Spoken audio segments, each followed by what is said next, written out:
Hi friends, Sarika recipe मराठीमध्ये तुमचं खूप खूप स्वागत आहे। आज आपण बघा मस्त अशी मऊसूद एकदम गुबगुबीत आणि रसरशीत अशी ओल्या नारळाची पोळ्या कशा करायचं ते पाहणार आहे। मस्त झालेल्या आहेत, तुम्हाला बघूनच कळत असेल किती मस्त अशा आपल्या ह्या ओल्या नारळाच्या पोळ्या झालेल्या आहेत। छान अशा होतात बघा, टम्म फुगलेल्या आणि आतून बघा सारण सगळीकडे असं पसरलेलं आहे आणि छान झालेले आहेत बघा।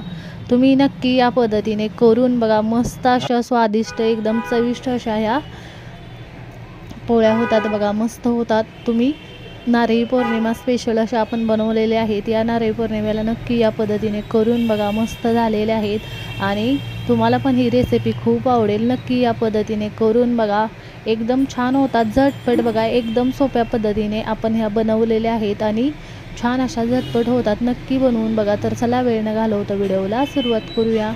इथे बघा सर्वप्रथम आपण पीठ मळून घेणार आहे। त्यासाठी बघा मी इथे 1 कप इथे गव्हाचं पीठ घेतलेलं आहे आणि त्यामध्येच बघा मी 1 कप इथे मैदा घेतलेला आहे। 1 कप गव्हाचं पीठ आणि 1 कप मैदा घेतलेला आहे। त्यामध्ये आपल्याला चवीनुसार मीठ घालून घ्यायचं आहे। इथे बघा चवीनुसार मीठ घालून घेतलेलं आहे आणि इथे पाव टीस्पून मी हळद घातलेला आहे। आता हे सगळं मिक्स करून आपल्याला छान अशी मऊसूद असं पीठ मळून घ्यायचं आहे बघा। इथे थोडं थोडं पाणी घालून मी छान अशी पीठ लवचिक अशी कणिक आपल्याला मळून घ्यायची आहे। पीठ मळून घ्यायचं आहे म्हणजे पीठ आपलं चांगलं मळलं की आपल्या पोळ्या पण छान होतात बघा, मऊसूद बघा। पीठ एकदम मऊसूद एकदम छान असं मळलेलं आहे बघा, जास्त सैलसर पण नाही आणि जास्त घट्ट पण नाही, असं मऊसूद पीठ मळून घ्यायचं आहे बघा। आता त्यावर 2 ते 3 चमचे आपल्याला तेल घालून घ्यायचं आहे आणि तेल सगळीकडे लावून आपल्याला तेलामध्ये आपल्याला हे पीठ 2 ते 3 मिनटं आपल्याला मळून घ्यायचं आहे बघा। या पद्धतीने बघू शकता मी या पद्धतीने तेलामध्ये हे पीठ कणिक मळून घेते बघा। या पद्धतीने मळून घ्यायचं, एकदम तुकतुकीत अशी आपली कणिक झालेली आहे। झाकण ठेवून 15 मिनटं पीठ भिजवून घ्यायचं।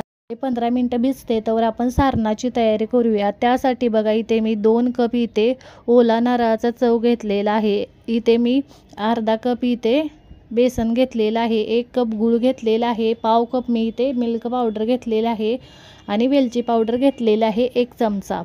गूळ आणि बेसन तुम्ही तुमच्या आवडीनुसार घाला बघा। इथे कढई गरम करायला ठेवलेली आहे आणि कढई जाड तळाची घ्यायची आहे, नाहीतर हे खाली लागू शकतं। त्यामुळे आपण सारण बनवणार आहे, त्यामुळे जाड तळाची घ्या। गॅसची फ्लेम मंद ठेवायची आणि अर्धा कप बेसन घेतलेलं आहे, ते असं आपल्याला छान असं 3 ते 4 मिनटं भाजून घ्यायचं आहे बघा। या पद्धतीने चा कच्चेपणा जाईपर्यंत छान 3 ते 4 मिनटं हलका अशा सोनेरी रंगावर भाजून घ्यायचं आहे। मी बेसन काढून घेतलेलं आहे, प्लेटमध्ये थंड करायला ठेवलेलं आहे। आता त्याच कढईमध्ये 2 चमचे मी साजूक तूप घालून घेते। आता 2 चमचे साजूक तूप घातलेलं आहे बघा, तूप वितळलेलं आहे। त्यामध्ये 2 कप आपण ओल्या नारळाचा चव घेतलेला आहे, तर ओल्या नारळाचा चव घालायचा आणि आपल्याला गॅसची फ्लेम मंदच ठेवायची आणि हे छान असं रंग न बदलू देता आपल्याला छान असं परतून घ्यायचं आहे 2 ते 3 मिनटं। यातला ओलावा असेल, मॉइश्चरायझर असेल ते निघून जातं बघा। बघा हे 2 ते 3 मिनटं परतून घेतलेला आहे, अजिबात रंग बदललेला नाही। आता 1 कप गूळ घेतलेला आहे, तो घालायचा। गूळ तुमच्या आवडीनुसार कमी जास्त करू शकता। गूळ मिक्स करून घ्यायचा आहे आणि गूळ घातल्यानंतर 3 ते 4 मिनटं या पद्धतीने आपल्याला परतून घ्यायचं आहे, म्हणजे गूळ वितळल्यानंतर गूळ वितळतो, त्यामुळे यातलं सगळं आपल्याला छान या पद्धतीने करून घ्यायचं आहे। त्यानंतर मी यामध्ये आपण पाव कप मिल्क पावडर घेतलेली आहे, ती घालून घेतली आणि छान असं भाजलेलं बेसन घातलेलं आहे। मिल्क पावडर आणि बेसन यामध्ये 3 ते 4 मिनटं मिक्स करत परतून घ्यायचं आहे। मिल्क पावडर आणि बेसन या पद्धतीने परतून घ्यायचं। याच्यामध्ये काही गुठळ्या झाल्या तर अशा मोडून घ्यायच्या बघा।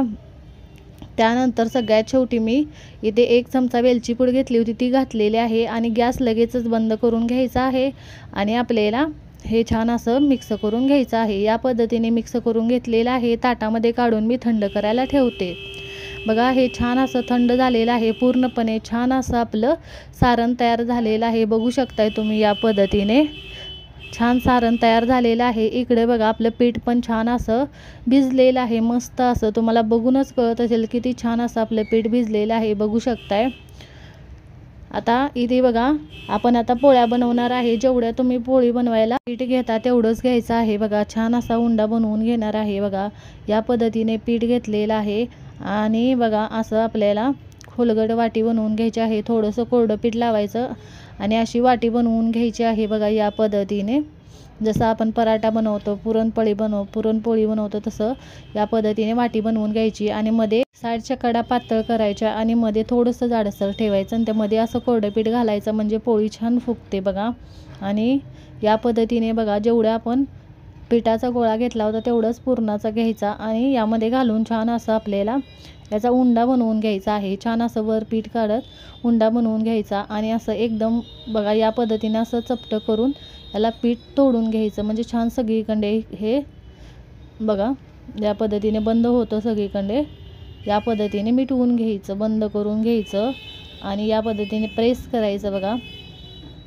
आणि पीठ लावून मी पीठ लावून घेते कोरडं आणि पीठ लावल्यानंतर याला पहिला बोटाने असं प्रेस करून सगळीकडे आपलं सारण असं पसरवून घ्यायचं. नंतरच आपण याला लाटून घ्यायचं आहे. या पद्धतीने पसरून घेतलेलं आहे म्हणजे सगळीकडे आपलं सारण पसरलं जातं सगळ्या साईडने बघा. या पद्धतीने मी हलक्या हाताने छान असं लाटून घेते बघा. पटकन आपली पोळी लाटून झालेली आहे. छान अशी एकदम पातळ अशी लाटून घ्यायची बघा. मस्त सगळीकडे तुम्हाला दिसतच असेल की सगळीकडे आपलं सारण छान असं पसरलेलं आहे. मी तवा गरम करायला ठेवलेला होता बघा. तवा छान गरम झालेला आहे. आता त्यावर मी तूप टाकून घेते. या पद्धतीने मी तूप टाकते बघा. छान असं सगळीकडं तूप टाकून घ्यायचं, पसरवून घ्यायचं. तवा आपला छान गरम झालेला आहे. आपण पोळी बनवलेली यावर घालून घ्यायची बघा. मी पोळी घालून घेते यावर आणि थोडेसे खालच्या साईडने बबल्स आले की मग आपण पलटवून घ्यायचे आहे बघा. सुरुवातीला मी याला हातानेच पलटणार आहे बघा. या पद्धतीने आता थोडीशी खालच्या साईडने भाजली व या पद्धतीने फुगायला सुरुवात झालेली, फुगते छान अशी फुलते बघा. आता यावर तूप लावून घेणार आहे. तूप, तेल तुम्ही काहीही लावू शकता, तुमच्या आवडीने काहीही लावू शकता. मी तूप लावून छान असं दोन्ही साईडला खरपूस खमंग अशी ही पोळी भाजून घेणार आहे बघा.